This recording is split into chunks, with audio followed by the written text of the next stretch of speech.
बहुत सी ऐसी बातें हैं जो लोगों को फ्यूचर के बारे में उदास या डिप्रेस कर सकती हैं।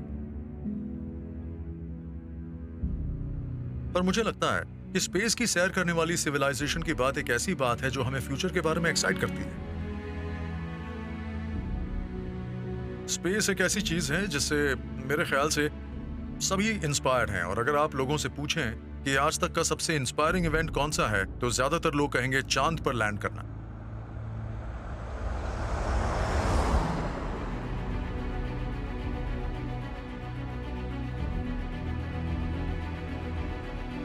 मेरे ख्याल से ट्रांसपोर्ट का हर साधन रॉकेट्स को छोड़कर फुल्ली इलेक्ट्रिक हो जाएगा। अगर हमारे पास कोई ऐसी कार है जो खुद नहीं चल रही हो, तो वो भी घोड़े पालने जैसा ही होगा। हम घोड़े पालते हैं, उसे सेंटिमेंटल रीजन से अपने पास ही रखते हैं, लेकिन उसका रोज इस्तेमाल नहीं कर सकते। हमारी जनरेशन ने टेक्नोलॉजी में कई बड़े चौंकाने वाले अचीवमेंट्स देखे हैं, और उसके लिए हम शुक्रिया कहते हैं 21वीं सदी के सबसे कामयाब और इनफेमस एंटरप्रेन्योर का, इलॉन मस्क, जिन्होंने पेपैल की शुरुआत की, टेस्ला और स्पेसएक्स के फाउंडर हैं, और दुनिया में अमेज़न के फाउंडर जेफ बेजोस के बाद दूसरे सबसे अमीर इंसान हैं। उनकी कुल संपत्ति करीब 16,300 करोड़ अमेरिकन डॉलर्स हैं। ये एक एम्बिशियस जीनियस, इंटेलेक्चुअल और टेक बिलियनर हैं, जिन्होंने अपने ग्राउंड ब्रेकिंग इन्वेंशन से दुनिया को हिला दिया था। ये शख्स एक इंजीनियर हैं, एक कैरिस्मेटिक लीडर हैं और एक जेनरस कंट्रीब्यूटर हैं। इलॉन मस्क एक इंसान में कई इंसान हैं। आज उनका एक ही सपना है, जिसके बारे में ज्यादातर लोग कहते हैं कि वो पूरा नहीं हो सकता।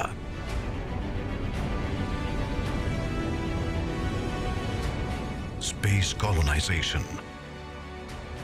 ये कहानी है एक ऐसे इंसान की जिसकी खोजों ने टेक इंडस्ट्री को हिला कर रख दिया था। उन्होंने space rockets, electric cars, solar batteries और रोबोट्स बनाए, और उनकी कामयाबी ने उन्हें पहुंचा दिया दुनिया के सबसे अमीर इंसानों की लिस्ट में।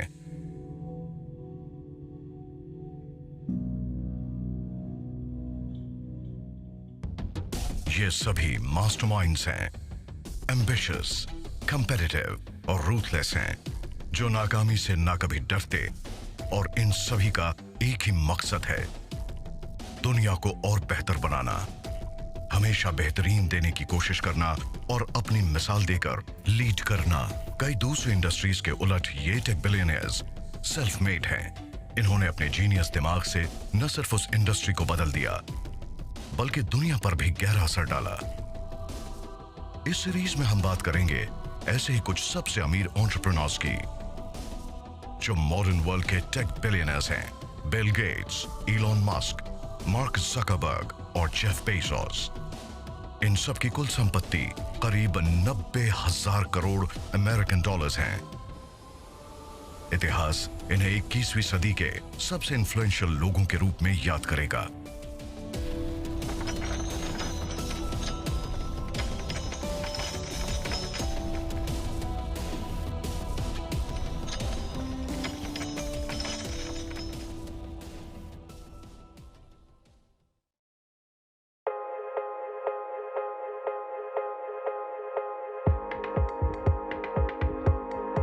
इलॉन रीव मस्क का जन्म 28 जून 1971 को प्रिटोरिया, साउथ अफ्रीका में हुआ था। उनके पिता एरोल एक बहुत अमीर और सक्सेसफुल साउथ अफ्रीकन इंजीनियर थे, और मां मेई मस्क एक कनेडियन मॉडल थी। इलॉन 3 भाई बहनों में सबसे बड़े थे, और इनका बचपन अपने भाई किम्बल और बहन टोस्का के साथ साउथ अफ्रीका में बीता। इनका परिवार बहुत खुशहाल परिवार हो सकता था, और ऊपर से सब कुछ अच्छा ही लग रहा था, लेकिन सच इसके बिल्कुल उलट था। इलॉन के घर में हमेशा उथल पुथल मची रहती, और उनका बचपन बहुत ही मुश्किल और अकेला अकेला सा था। उनके पिता उनकी मां के साथ गाली गलौज करते, और उन्होंने इलॉन को अपना बिजनेस शुरू करने के लिए किसी तरह की मदद देने से इनकार कर दिया था। उन्हें बच्चों की खुशियों और कामयाबी से कोई मतलब नहीं था। जब इलॉन सिर्फ 10 साल के थे, तभी उनके पेरेंट्स का डिवोर्स हो गया। लेकिन इलॉन बिल्कुल अलग थे। सिर्फ 3 साल की उम्र से ही उन्होंने अपनी काबिलियत दिखानी शुरू कर दी थी। उनकी माँ उन्हें नर्ड कहती थीं। उनकी autobiography a woman makes a plan 2019 में छपी थी।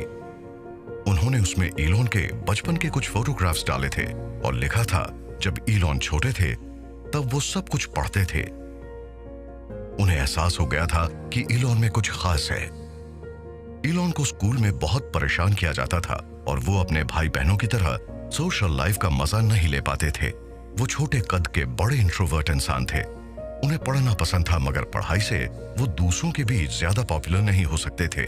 उन्होंने खुद भी कहा था कि मैं एक तरह का बुकवर्म था, बाकी सबसे शायद ज्यादा स्मार्ट, इसलिए मुझे ज्यादा परेशानी हो रही थी। उन्होंने कहा कि मेरे वो साल बहुत ही मुश्किल रहे थे। उनका बस एक ही सहारा था, टेक्नोलॉजी। वो दिन रात अपने ही दुनिया में इस कदर खोए रहते थे कि उनके पेरेंट्स को टेस्ट करवा कर देखना पड़ा कि कहीं उन्हें सुनने में परेशानी तो नहीं होती। जल्दी ही उनकी दिलचस्पी कंप्यूटर्स और इलेक्ट्रॉनिक डिवाइसेस में पढ़ने लगी। जब उन्हें अपना पहला कंप्यूटर मिला तो सिर्फ 10 साल की उम्र में उन्होंने कोड लिखना सीख लिया था। जब उन्हें लगा कि स्कूल की पढ़ाई से कुछ खास नहीं होने वाला तो उन्होंने प्रोग्रामिंग शुरू कर दी, क्योंकि वो अपने टीचर से भी आगे की सोच वाले थे। उन्हें हमेशा बहुत अच्छे ग्रेड्स नहीं मिलते थे, खासकर उन सब्जेक्ट्स में जिन्हें वो पढ़ना नहीं चाहते थे, जैसे कि अफ्रीकांस। वो अपना उतना समय वीडियो गेम्स खेलने में लगाते थे और किताबें पढ़ते या फिर कोडिंग करते रहते। लेकिन जो सब्जेक्ट्स उनकी पसंद के थे, जैसे कि फिजिक्स और कंप्यूटर्स, उन्हें हमेशा हाईएस्ट ग्रेड मिलता था। आज भी वो पढ़ाई करते हैं ताकि अपनी पसंद की फील्ड में अव्वल बन सकें। उन्हें तो कॉमिक बुक्स भी इंस्पायर करती थी, क्योंकि वो ह्यूमैनिटी की बात करती थी और उनकी कहानियां हमेशा दुनिया को बचाने वाली होती थी। इलॉन ने जल्द ही समझ लिया था कि अगर वो बेहतर सॉफ्टवेयर बनाकर बेचें तो वो बेहतर कंप्यूटर्स भी खरीद सकते हैं। इसके बाद उन्होंने अपना पहला स्पेस गेमिंग सॉफ्टवेयर बनाया, ब्लास्टार। उन्होंने उसे एक मैगजीन को $500 में बेच दिया। 12 साल की उम्र में उन्होंने अपना पहला कमर्शियल प्रोग्राम बेचा। अपने कॉलेज के दिनों में वो अपने डॉर्म रूम से कंप्यूटर पार्ट्स बेचकर एक्स्ट्रा पैसा कमा लेते थे। तब तक उन्होंने सोचा भी नहीं था कि उन्हें एक दिन बिलियनियर बनना है। लेकिन वो शायद एक क्रिएटिव सुपर पावर के साथ पैदा ही हुए थे। वो एक्सपेरिमेंट करके चीजों का पता लगाने से नहीं हिचकते थे और हमेशा एक एंटरप्रेन्योर की तरह सोचते थे और काफी छोटी उम्र से ही इनोवेट और क्रिएट करने लगे थे।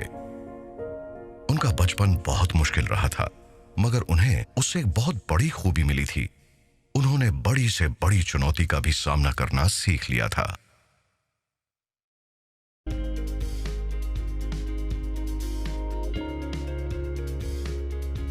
जून 1989 में उनकी जिंदगी का दूसरा हिस्सा शुरू हुआ। 17 साल की उम्र में अपने डैड की इच्छा के खिलाफ वो कनाडा की तरफ चल पड़े और साउथ अफ्रीका और अपने बचपन को पीछे छोड़ दिया, हमेशा के लिए। उनके दिलो दिमाग में अमेरिकन सपने थे। इलॉन को अच्छी तरह से याद था कि वो अमेरिका में जो कर सकते हैं वो दुनिया के किसी और देश में नहीं कर सकते। उनके पास कोई कॉन्क्रीट प्लान तो नहीं था, लेकिन वो जानते थे कि अपनी होम कंट्री में रहकर वो अपनी मंजिल तक नहीं पहुंच सकते। वो जब बड़े हो रहे थे तब का दौर अपार्थाइड का था और उन्हें पता था कि उन्हें एक फैसला लेना होगा, क्योंकि आर्मी की मैंडेटरी सर्विस में जाने का सवाल ही नहीं उठता था। उन्होंने कहा था कि अपार्थाइड बिल्कुल गलत है और उन्हें सरकार पर यकीन नहीं है। कनाडा पहुंचने के बाद वो ओंटारियो की क्वींस यूनिवर्सिटी में गए और वहीं उनकी मुलाकात उनकी पहली पत्नी जस्टीन विल्सन से हुई। 2000 में उन्होंने शादी कर ली और उनके 5 बच्चे हुए। उसके बाद वो अमेरिका आ गए और फिलाडेल्फिया की पेंसिल्वेनिया यूनिवर्सिटी से 1997 में इकोनॉमिक्स और फिजिक्स में बीए की डिग्रीज ली। जब वो 24 साल के थे तभी बे एरिया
मगर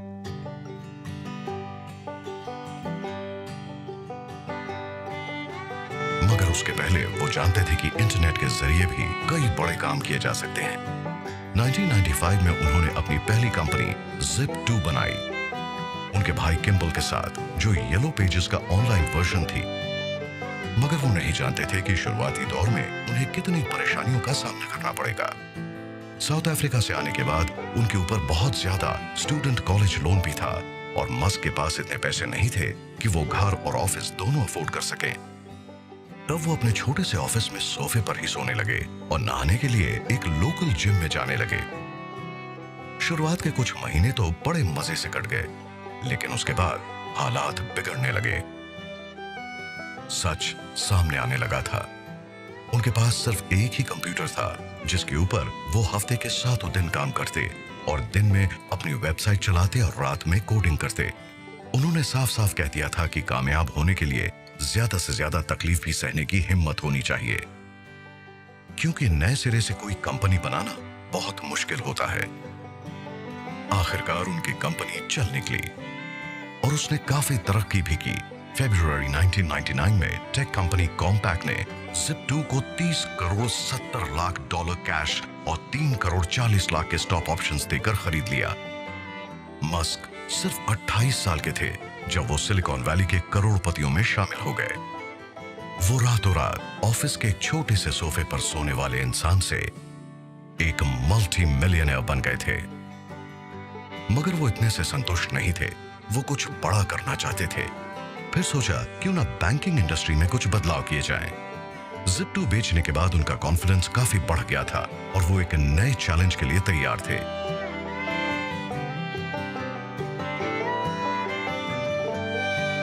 1999 में Zip2 बेचने के सिर्फ 1 महीने बाद ही ईलॉन और किम्बल ने उससे मिले पैसों से एक नई कंपनी शुरू कर दी, X.com, जिसे आज हम बेहद पॉपुलर पेपैल के नाम से जानते हैं। मनी ट्रांजैक्शंस पहले बहुत धीमा हुआ करता था। मस्क ने इस बात पर गौर किया और उन्हें लगा कि उनके पास फाइनेंशियल वर्ल्ड में जबरदस्त बदलाव लाने का ये बहुत अच्छा समय है। उन्होंने पेपैल की खोज की ताकि मनी ट्रांसफर्स और पेमेंट्स आसान हो जाएं और कैश का चक्कर ही ना रहे। शुरुआत में कंपनी बहुत छोटी और अनजान सी थी, लेकिन मस्क अपने वक्त से कहीं आगे थे। अपने अनुभव के आधार पर उन्हें लगा कि उनका दूसरा बिजनेस पहले वाले से ज्यादा आसान है। वो बहुत तेजी से बढ़ा और दूसरे साल के अंत तक उसके करीब 10 लाख कस्टमर्स हो गए थे। 2002 में eBay ने पेपैल 1500 करोड़ डॉलर में खरीद लिया। पेपैल को बेचने के बाद मस्क और उनकी पत्नी जस्टीन सिलिकॉन वैली से लॉस एंजलिस चले गए ताकि स्पेस इंडस्ट्री के ज्यादा करीब रह सकें, क्योंकि पेपैल के बाद अब वो उसी काम में हाथ डालना चाहते थे। मगर पैसों से खुशियां नहीं खरीदी जा सकती और उनके लिए वो साल ट्रेजेडी भरा रहा।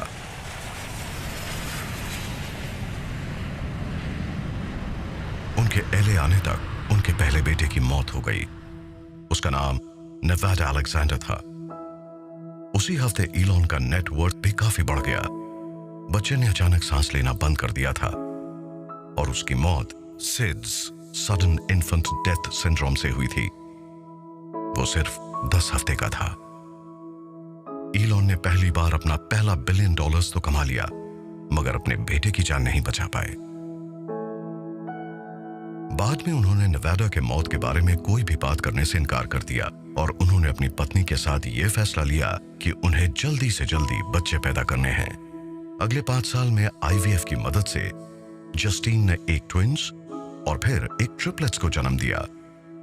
मतलब कुल मिलाकर 5 बच्चे हुए, ग्रिफिन, एक्सेवियर, डेमियन, सैक्सन और काई। वो और उनकी पत्नी सपनों की दुनिया में रह रहे थे। कम से कम लग तो यही रहा था। जस्टीन ने कहा कि वो खुद को एक ट्रॉफी वाइफ समझती हैं और अब दोनों के रिश्ते में खटास आने लगी थी और दोनों का एक साथ रहना दुभर हो गया था। पहले बेटे की ट्रैजिक डेथ के बाद ईलॉन की काम के प्रति प्रायोरिटीज और उनका ऑब्सेशन काफी बढ़ने लगा था और फिर वो एक दूसरे से दूर होने लगे और आखिरकार 2008 में उनका डिवोर्स हो गया। वो साल चैलेंजेस से भरा था।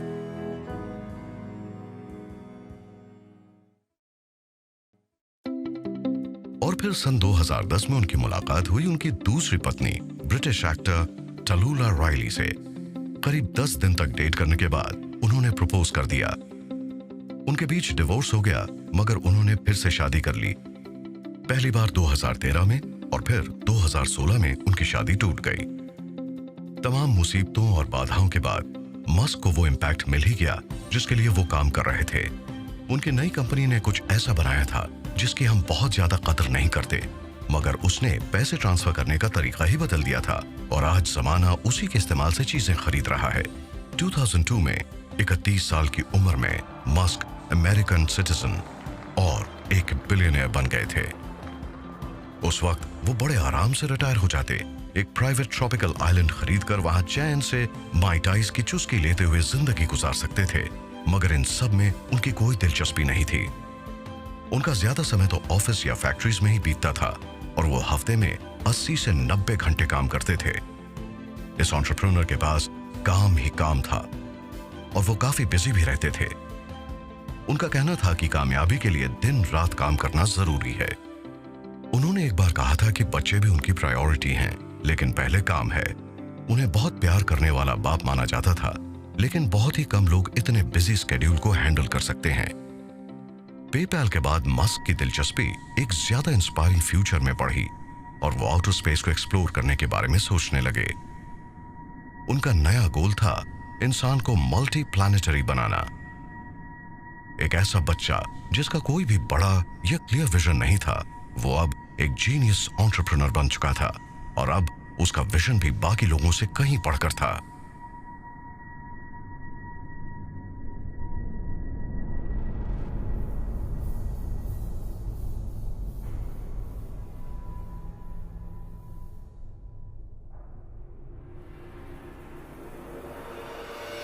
Hmm. 2002 में उन्होंने एक private Interstellar travel company space x शुरू की, जिसका मकसद था अपोलो की यादें दोबारा ताजा करना, और वो कमर्शियल स्पेस ट्रैवल के लिए स्पेसक्राफ्ट बनाने के सपने देखने लगे थे।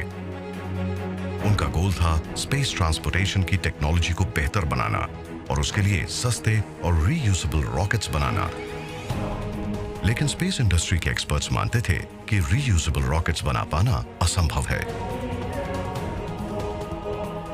हम किसी और दुनिया में जाना चाहते हैं। पहले तो चांद पर जाएंगे और फिर उसके बाद शायद मार्स या उसके भी आगे जाने की कोशिश करेंगे।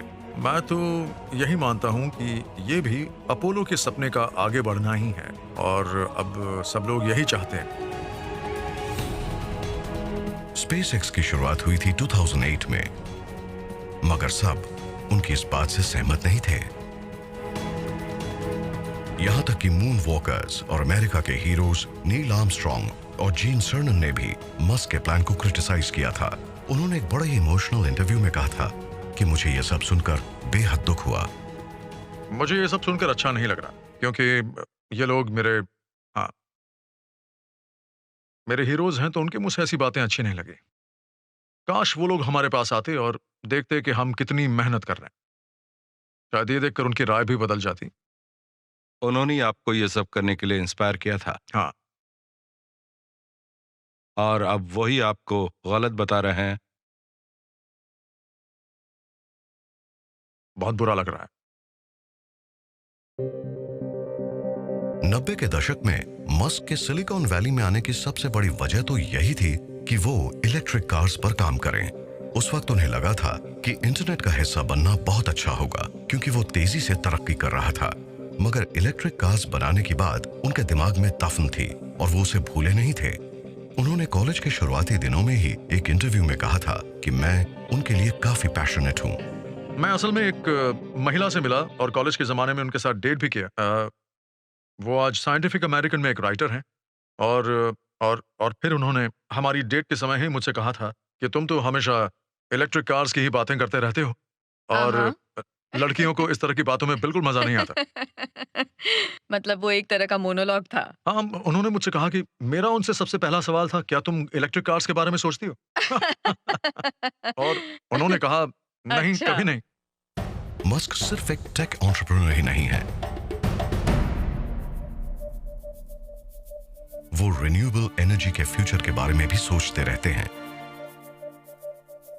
और उनका कहना है कि ये इंसान के फ्यूचर का एक की फैक्टर है।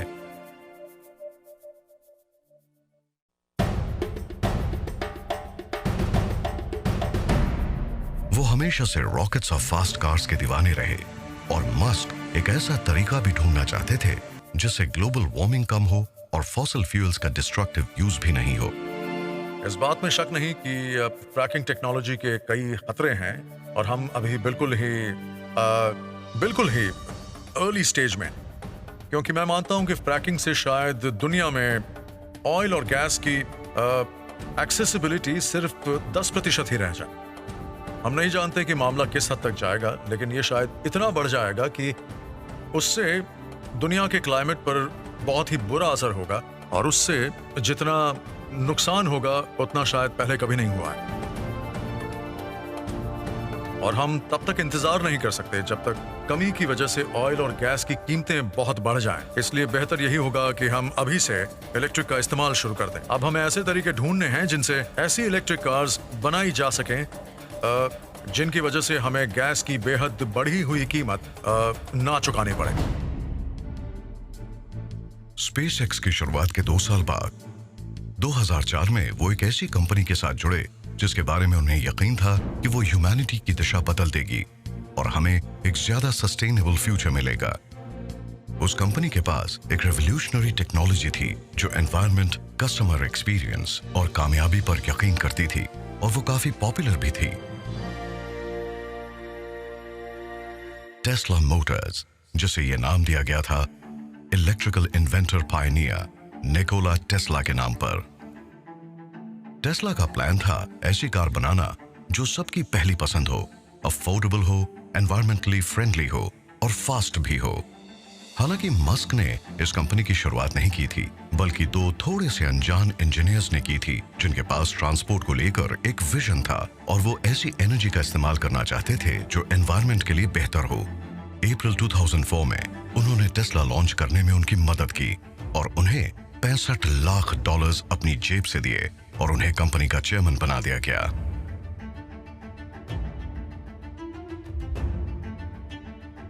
इस बात से कोई इनकार नहीं कर सकता कि हमारे बेहतरीन इंटेंशंस के बावजूद पृथ्वी को नुकसान तो होने ही वाला है, भले ही हम कुछ भी कर लें। इस बात की भी संभावना है कि या तो कोई एक्सटर्नल फोर्स या कोई इंटरनल अनफोर्स्ड एरर हमारी सिविलाइजेशन को खत्म कर देगी। 2006 में 32 साल की उम्र में लगातार सस्टेनेबल एनर्जी की खोज में जुटे रहने के बाद उन्होंने अपने कजिन्स लिंडन और पीटर रीव की मदद की ताकि वो सोलर सिटी नाम की वो कंपनी शुरू कर सकें जो सोलर पैनल्स और सोलर रूफ टाइल्स बनाती और बेचती थी। उसकी भी मालिक टेस्ला ही थी और सोलर सिटी आज अमेरिका में सबसे बड़ी सोलर सर्विस प्रोवाइडर है। वो मानते हैं कि सूरज से हमें लगातार ढेर सारी एनर्जी मिल सकती है और उनके मुताबिक इस एनर्जी से पूरी दुनिया को फायदा हो सकता है। वो उसके उस मिशन का एक बड़ा हिस्सा है जिससे वो पृथ्वी को पावर देना चाहते हैं। उनका कहना है कि इसका फायदा यूके में भी होगा, क्लाउडी ब्रिटिश वेदर के बावजूद। बादल होने के बावजूद सूरज की 80 से 90% एनर्जी पृथ्वी तक आती है। ये बिल्कुल जरूरी नहीं है कि बस तेज धूप ही हो, और अगर यकीन नहीं होता तो आप पेड़ पौधों को ही ले लीजिए जो सिर्फ सोलर पावर्ड केमिकल रिएक्शन से जिंदा रहते हैं, और यूके काफी हरा भरा देश है। 2008 में टेस्ला की पहली टेस्ला रोडस्टर आई, एक स्पोर्ट्स कार जो 0 से 100 किलोमीटर/आवर की स्पीड पर सिर्फ 3.7 सेकंड में पहुंच जाती थी, और उसने पहली अफोर्डेबल इलेक्ट्रिक कार मॉडल 3 के लिए रास्ता बना दिया। मगर मस्क को अंदाजा नहीं था कि ऐसी हाई एंड कार्स का प्रोडक्शन कॉस्ट बहुत ज्यादा होगा। हमारा गोल है ऐसी कार्स बनाना जिन्हें जल्द से जल्द सब अफोर्ड कर सके, मगर कोई भी टेक्नोलॉजी एक लर्निंग कर्व से गुजरती है और उसे कई तरह की इकोनॉमीज और दूसरी चीजों का भी सामना करना पड़ता है। हमने एक छोटी सी शुरुआत की है और हमारे स्टार्टअप ने एक ऐसी कार बनाई है जो कि लो प्रोडक्शन वाली है और काफी एक्सपेंसिव भी है, लेकिन ये टेक्नोलॉजी का पहला वर्जन है। टेस्ला ने सिर्फ 1300 रोडस्टर्स बेचे थे, तो क्रिटिक्स कहने लगे कि इतनी छोटी कंपनी कभी भी ऑटोमोबाइल इंडस्ट्री को रेवोल्यूशनाइज नहीं कर पाएगी। मगर उसने अपनी बैटरी टेक्नोलॉजी बेच दी डेमलर को, जिसने उसके सहारे एक इलेक्ट्रिक स्मार्ट कार बना ली और इस बात की पूरी कोशिश की कि रोडस्टर एक रेगुलर कार की कन्विंसिंग रेप्लिका बनी रहे, ताकि लोगों को यकीन हो जाए कि फ्यूचर तो इलेक्ट्रिक का ही है। मैं तो मानता हूं कि सारे ट्रांसपोर्ट रॉकेट्स को छोड़कर फुल्ली इलेक्ट्रिक हो जाएंगे। मैं तो इसी बात पर यकीन करता हूं और मेरे ख्याल से टेस्ला इस काम में एक एक्सेलरेंट है, उस ट्रांजिशन में एक कैटलिस्ट का काम करेगी। 2007 तक कंपनी पैसों की तंगी से जूझने लगी। वो नहीं जानते थे कि आने वाले साल कितने मुश्किल होने वाले हैं। मस्क ने टेस्ला और स्पेसएक्स की कामयाबी के पहले कई मुश्किलों का सामना किया था। 2008 उनकी जिंदगी का शायद सबसे बुरा साल था। ग्लोबल फाइनेंशियल क्राइसिस का असर देश की इकोनॉमी पर पड़ा था। मस्क की तीनों कंपनीज फाइनेंशियल ट्रबल का सामना कर रही थी। उस वक्त तक स्पेसएक्स अपने पहले 3 लॉन्चेस में नाकाम रही थी और टेस्ला में हर महीने लाखों डॉलर्स का नुकसान हो रहा था। मेरा एक दोस्त है जिसने एक स्टार्टअप के बारे में एक अच्छी बात कही है। ये कांच खाने और पानी में बनी भंवर को देखने जैसा है। तो अगर किसी को लगता है कि ये काम बड़ा मजेदार होने वाला है तो उसे, मुझे लगता है, निराशा ही होगी, क्योंकि ये मजेदार नहीं है। बहुत तकलीफ होती है। कहीं नौकरी कर लेना इससे ज्यादा आसान है। बहुत ही आसान और बहुत कम स्ट्रेसफुल भी है। तब आपको दूसरे कामों के लिए ज्यादा वक्त भी मिलेगा। लेकिन क्या आप ज्यादा खुश होते? ये आपके ऊपर निर्भर करता पर है। आप खुश होते? ओ, मैं ज्यादा हाँ। खुश होता? नहीं, मैं बिल्कुल हाँ। खुश नहीं होता। 2008 में क्रिसमस के पहले टेस्ला 2 दिनों के अंदर बैंकरप्ट हो सकती थी। टेस्ला और स्पेसएक्स के बचे रहने के सिर्फ 10% चांसेस थे। जो बैंक उनकी फंडिंग कर रहा था उसने भी हाथ खींच लिए थे। मस्क अपनी जिंदगी की सबसे बड़ी जंग लड़ रहे थे। इसी साल जस्टीन के साथ उनकी शादी भी टूट गई। वो बहुत ही मुश्किल दौर से गुजर रहे थे और उन्होंने अपना सब कुछ दांव पर लगा रखा था, जबकि इस बात की कोई गारंटी नहीं थी कि उससे कोई फर्क आ सकेगा। एक तरफ टेस्ला बैंकरप्सी की कगार पर थी, तो दूसरी तरफ मस्क ने एक बहादुरी भरा कदम उठाकर उस कंपनी को सबसे मुश्किल वक्त पर बचा लिया था। आखिरी दम तक लड़ने और अपना सब कुछ दांव पर लगा देने के बाद उनके पास सिर्फ वही पैसे बचे थे जो पेपैल को बेचकर मिले थे। वो पैसे भी उन्होंने टेस्ला में लगा दिए। उसी साल सितंबर में मस्क को कामयाबी मिली फैल्कन 9 रॉकेट लॉन्च से, और तब उनके पास सिर्फ उसी लॉन्च के लायक पैसे थे। और फिर क्रिसमस के कुछ दिन पहले एक चमत्कार हुआ।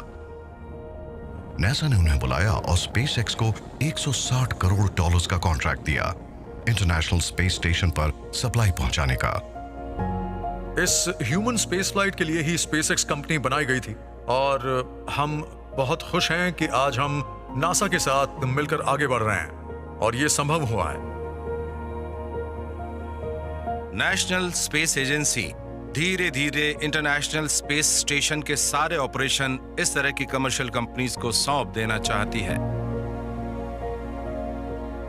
हम एक एजेंसी के तौर पर मार्स और उसके आगे तक जाना चाहते हैं और सभी इस बात से बहुत खुश हैं कि इलॉन भी ऐसा ही कुछ करना चाहते हैं और स्पेस एक्स चाहती है कि इंसान की पहुंच हमारे पूरे सोलर सिस्टम में हो जाए।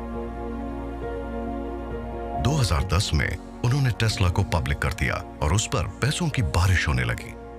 मगर सब इस कंपनी के फ्यूचर को लेकर बहुत संतुष्ट नहीं थे। वॉल स्ट्रीट ने तो यहां तक कह दिया था कि उसकी कामयाबी की उम्मीद बहुत कम है, मगर इन्वेस्टर्स ने इन बातों पर ज्यादा ध्यान नहीं दिया। मस्क ने भी टेस्ला और स्पेसएक्स की शुरुआत करते समय ये सोच लिया था कि नाकामी की संभावना ही ज्यादा है, फिर भी उन्होंने ये रिस्क लिया। मैं ये सब इसलिए कर रहा हूं और टेस्ला से जुड़े इतने सारे लोग ये सब इसलिए कर रहे हैं कि अगर हम कभी एक सस्टेनेबल ट्रांसपोर्ट लाने में कामयाब हो गए तो वो बहुत बड़ी बात होगी। हम ये सब इसलिए नहीं कर रहे हैं कि हमारे दिमाग में ये बात है कि ये हमें अमीर बना देगा, बल्कि हमें कामयाबी के सिर्फ 10% चांस दिख रहे हैं। मुझे तो लगा था मेरे पैसे डूब जाएंगे और ऐसा हुआ भी, लेकिन गनीमत है कि मेरा सब कुछ नहीं गया, मगर हम उसकी कगार तक जरूर पहुंच गए थे। एक फोटो यही रुकिए थोड़ा सा। टेस्ला आगे बढ़ती रही, तरक्की करती रही और आज करीब 12,000 सुपरचार्जर्स पूरे नॉर्थ अमेरिका, यूरोप और एशिया में क्लीन ड्राइविंग को प्रमोट करने और दुनिया को ये दिखाने के बाद कि इलेक्ट्रिक कार्स पेट्रोल से चलने सेक्टर को दे रही है।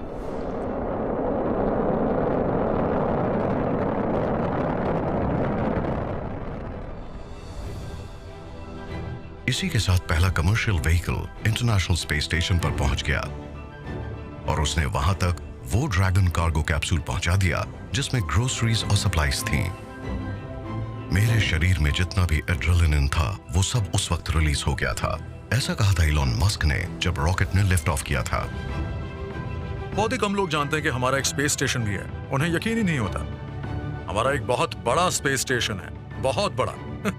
उसका अंदाजा भी लगाया नहीं जा सकता। वो एक बेहद अनूठा स्ट्रक्चर है जो पृथ्वी के चक्कर लगा रहा है। और मैं तो यही कहता हूं कि हमें लोगों को इसके बारे में बताना होगा। लोगों को बताना पड़ेगा कि स्पेस स्टेशन कितना शानदार है, क्योंकि वो वाकई बहुत अनोखा है। SpaceX अब रेगुलरली अपने सैटेलाइट्स स्पेस में भेजती रहती है।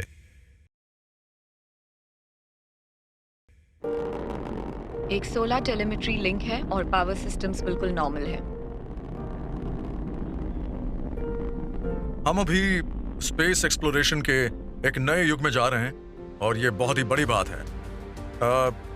बात सिर्फ SpaceX की नहीं है, बल्कि कई और कंपनीज हैं जिन्होंने नए अप्रोचेस डेवलप किए हैं और नासा उन नए अप्रोचेस का फायदा उठा रहा है, जो बहुत बड़ी बात है। अब हम आगे जाकर अंतरिक्ष में घूमने वाली सिविलाइजेशन और एक मल्टी प्लैनेट स्पीशीज बन सकते हैं और आप लोग भी शायद मेरी इस बात से सहमत होंगे।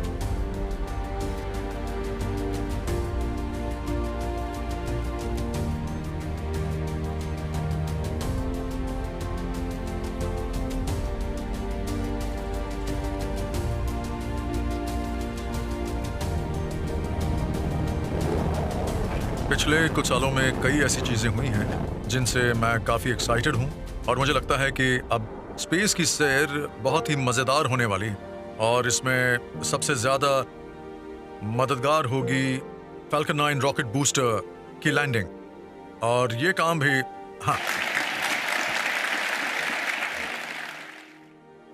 2013 में उनका बिजनेस काफी बेहतर चल रहा था। फाइनेंशियल क्राइसिस अब बीते कल की बात बन चुकी थी। उन्होंने कई और नई खोजें की।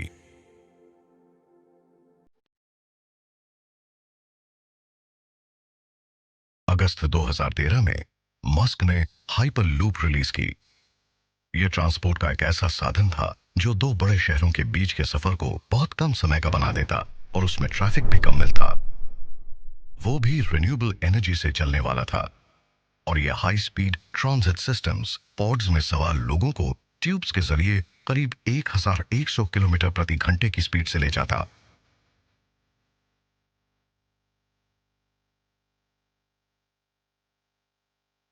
दो 2015 में SpaceX ने स्टारलिंक की डेवलपमेंट शुरू की ताकि सैटेलाइट इंटरनेट एक्सेस मिल सके।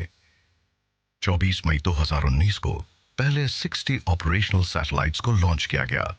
उस प्रोजेक्ट पर करीब $1000 करोड़ खर्च हुए।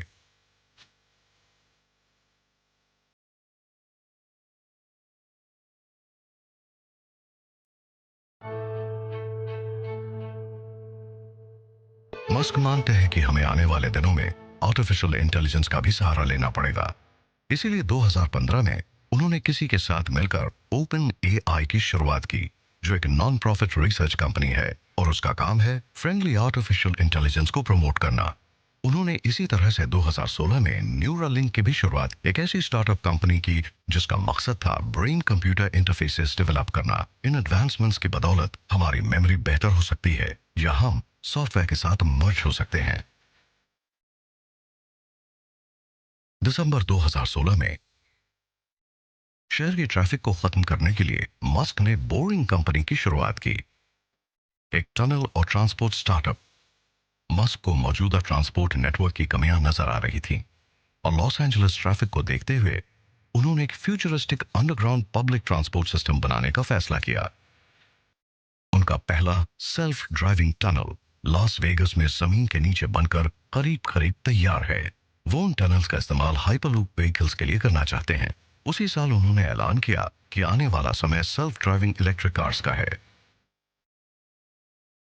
मेरा अंदाजा है कि करीब 10 साल में ऐसी कार्स शायद बने ही नहीं जो फुल्ली ऑटोनमस ना हो। तब बात सिर्फ ऐसी कार की नहीं होगी जो सेल्फ ड्राइविंग हो, बल्कि वो एक घोड़ा रखने जैसा होगा। हम एक घोड़े को अपने सेंटिमेंटल रीजन से तो रख सकते हैं, मगर रोज उसकी सवारी नहीं कर सकते।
मई 2018 में मस्क मेट गाला में गए तो उनके साथ थी उनकी नई गर्लफ्रेंड, कनेडियन सिंगर क्लेयर बूशेर, जो प्रोफेशनली ग्राइम्स के नाम से मशहूर हैं।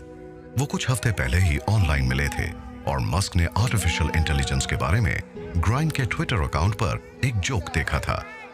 उन्होंने उनसे बात की और फिर दोनों चुपचाप डेट करने लगे। मस्क ने कहा द वॉल स्ट्रीट जर्नल भी उन्हें उनके वाइल्ड आर्टिस्टिक क्रिएटिविटी और इंटेंस वर्क एथिक की वजह से पसंद करता है। 2 साल बाद मई 2020 में ईलॉन ने इन दोनों के पहले बच्चे के जन्म का ऐलान किया और ट्विटर पर अपने उस बेटे के बारे में लिखा जिसका नाम बड़ा अनूठा था। इस जोड़े ने शुरुआत में लिखा था कि उनके पास इस बच्चे का नाम एक्स ऐश A12 मस्क है। बच्चे का सरनेम सिर्फ मस्क है या लिटिल एक्स। ये तो सिर्फ एक्स है, लेटर एक्स, और फिर AE है जिसे ऐश प्रोनाउंस करते हैं। हाँ, और फिर A12 है। A12 मेरा कंट्रीब्यूशन। ओ A12 क्यों? आर्कएंजल 12 आज तक के सबसे शानदार SR-71 प्लेन का प्रीकर्सर। मैं ये देखकर खुश हूँ कि रोगन हंस रहे हैं, क्योंकि हमें लग रहा था कि आपने ऐश नाम कैसे रखा, पर इस बच्चे को देखिए कितना क्यूट है। ग्राइम्स और मस्क के बच्चे का नाम ही इतना कंट्रोवर्शियल नहीं था। वो ट्विटर पर भी काफी कंट्रोवर्शियल हो गया था। मई 2020 में उन्होंने सिर्फ एक ट्वीट से टेस्ला की वैल्यू करीब $1400 करोड़ कम कर दी थी। उन्होंने लिखा था टेस्ला का स्टॉक प्राइस बहुत ज्यादा है। उन्होंने अपने स्टेक में से $300 करोड़ निकाल लिए और फिर इन्वेस्टर्स भी उस ट्वीट के बाद किनारा करने लगे। 1 मई 2020 को मस्क ने फैसला किया कि वो अपने 7 घरों को बेच देंगे। उन्होंने ट्वीट किया, मैं अपने सारे फिजिकल पोजेशंस बेच रहा हूं, अब मेरा कोई घर नहीं होगा। उन्हें जो रोगन के साथ एक इंटरव्यू के दौरान नशा करते हुए भी देखा गया। ये लीगल तो है ना? हाँ, टोटली लीगल ओके। है। ये कैसा लगता है जब आप कुछ अलग हाँ, करते हैं और लोग अपसेट होते हैं? ये तुम देख रहे हो ना, इलॉन ये मस्क। तंबाकू और गांजा है, वो ये कश ले कश रहे ले हैं। रहे हैं? मुझे अंदाजा नहीं है। ओके, कश ले रहे हो या नहीं, पर वो जिस स्टेट में है वहां पर ये लीगल है। उन्होंने 3 बार शादी की, एक ही औरत से 2 बार, और 6 बच्चों के बाप भी बने, और अपने ट्वीट से अपने शेयर होल्डर्स का करोड़ों का नुकसान करवाया। ये सब देखते हुए यही लगता है कि उनकी पर्सनल लाइफ भी उनकी प्रोफेशनल लाइफ जितनी ही उथल-पुथल भरी थी। अपने सफर में उन्होंने हमेशा सिर्फ खुशियां और कामयाबी ही नहीं देखी, लेकिन इलॉन मस्क फाइनली उस बुलंदी पर पहुंच ही गए जिसकी उन्होंने तमन्ना की थी। अपनी ओवरसाइज्ड पर्सनालिटी की वजह से वो कई बार मुश्किलों में भी फंसे, मगर उनका अपना एक विजन था और वो एक खास मकसद से आगे बढ़ते रहे। 2018 में इमर्जिंग टेक्नोलॉजीज इवेंट में उन्होंने कहा था, उनका मकसद है इंसान का फ्यूचर बनाना। मुझे जिस बात से सबसे ज्यादा हौसला मिलता है वो ये है कि मैं सिर्फ फ्यूचर के बारे में सोचता हूँ, और हम सभी चाहते हैं कि हमारा फ्यूचर अच्छा हो, और हम सब यही कोशिश करते हैं कि एक ऐसा फ्यूचर हो जहां हर किसी को फायदा हो, और जो भी होने वाला है उससे इंस्पायर होकर अगले दिन के बारे में सोचते हैं। हाल ही में वो डिजिटल करेंसीज के भी सपोर्टर बन गए और टेस्ला ने बिटकॉइन में $150 करोड़ इन्वेस्ट कर दिए। बेहद तेजी से अमेरिकन कैपिटलिज्म के शिखर पर पहुंचने के बाद जनवरी 2021 में वो कुछ समय के लिए जेफ बेजोस से आगे निकल गए और दुनिया के सबसे अमीर इंसान बन गए, और उनका नेट वर्थ पहुंच गया था $20,900 करोड़ तक। 2002 में उन्होंने मस्क फाउंडेशन की शुरुआत की, जो renewable energy, space exploration, science, paediatric और आर्टिफिशियल इंटेलिजेंस रिसर्च को सपोर्ट करती थी। उन्होंने करीब $25 करोड़ 70 लाख इस ऑर्गेनाइजेशन को दिए। मस्क आम तरह की फिलॉन्थ्रफी नहीं करते जैसे बिल गेट्स करते हैं, और उनके ज्यादातर पैसे सीधे उनकी कंपनीज में ही जाते हैं। वो एक बेहतर पृथ्वी के लिए काम कर रहे हैं, और ये काम यकीनन ह्यूमैनिटेरियन है। 2012 में मस्क भी बिल गेट्स और मार्क जकरबर्ग की तरह बिलियनियर्स की लिस्ट में शामिल हो गए और गिविंग प्लेज पर साइन करके ऐलान कर दिया कि उनके ज्यादातर पैसे उनकी जिंदगी में या उनकी वसीयत के मुताबिक दान में दिए जाएंगे।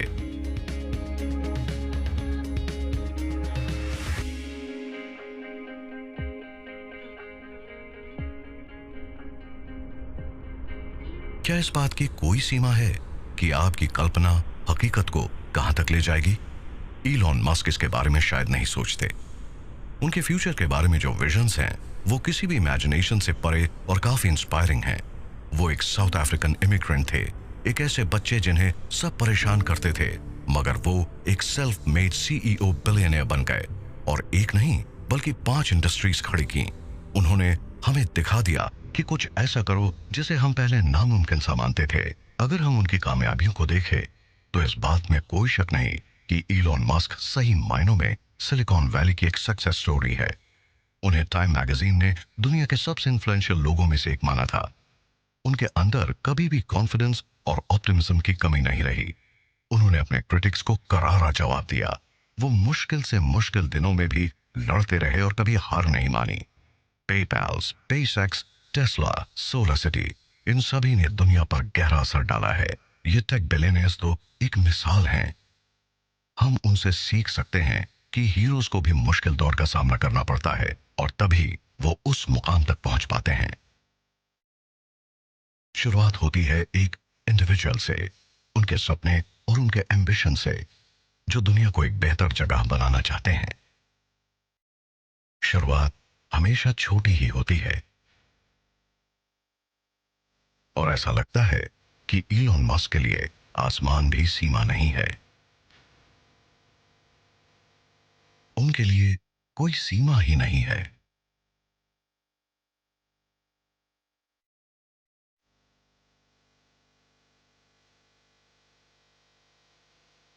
देखिए, स्पेस एक ऐसी चीज है जिससे ज्यादातर लोग इंस्पायर्ड हैं, और अगर आप लोगों से पूछें कि इतिहास की सबसे इंस्पायरिंग बात क्या थी, तो बहुत से लोग यही कहेंगे जब इंसान ने चांद पर लैंड किया।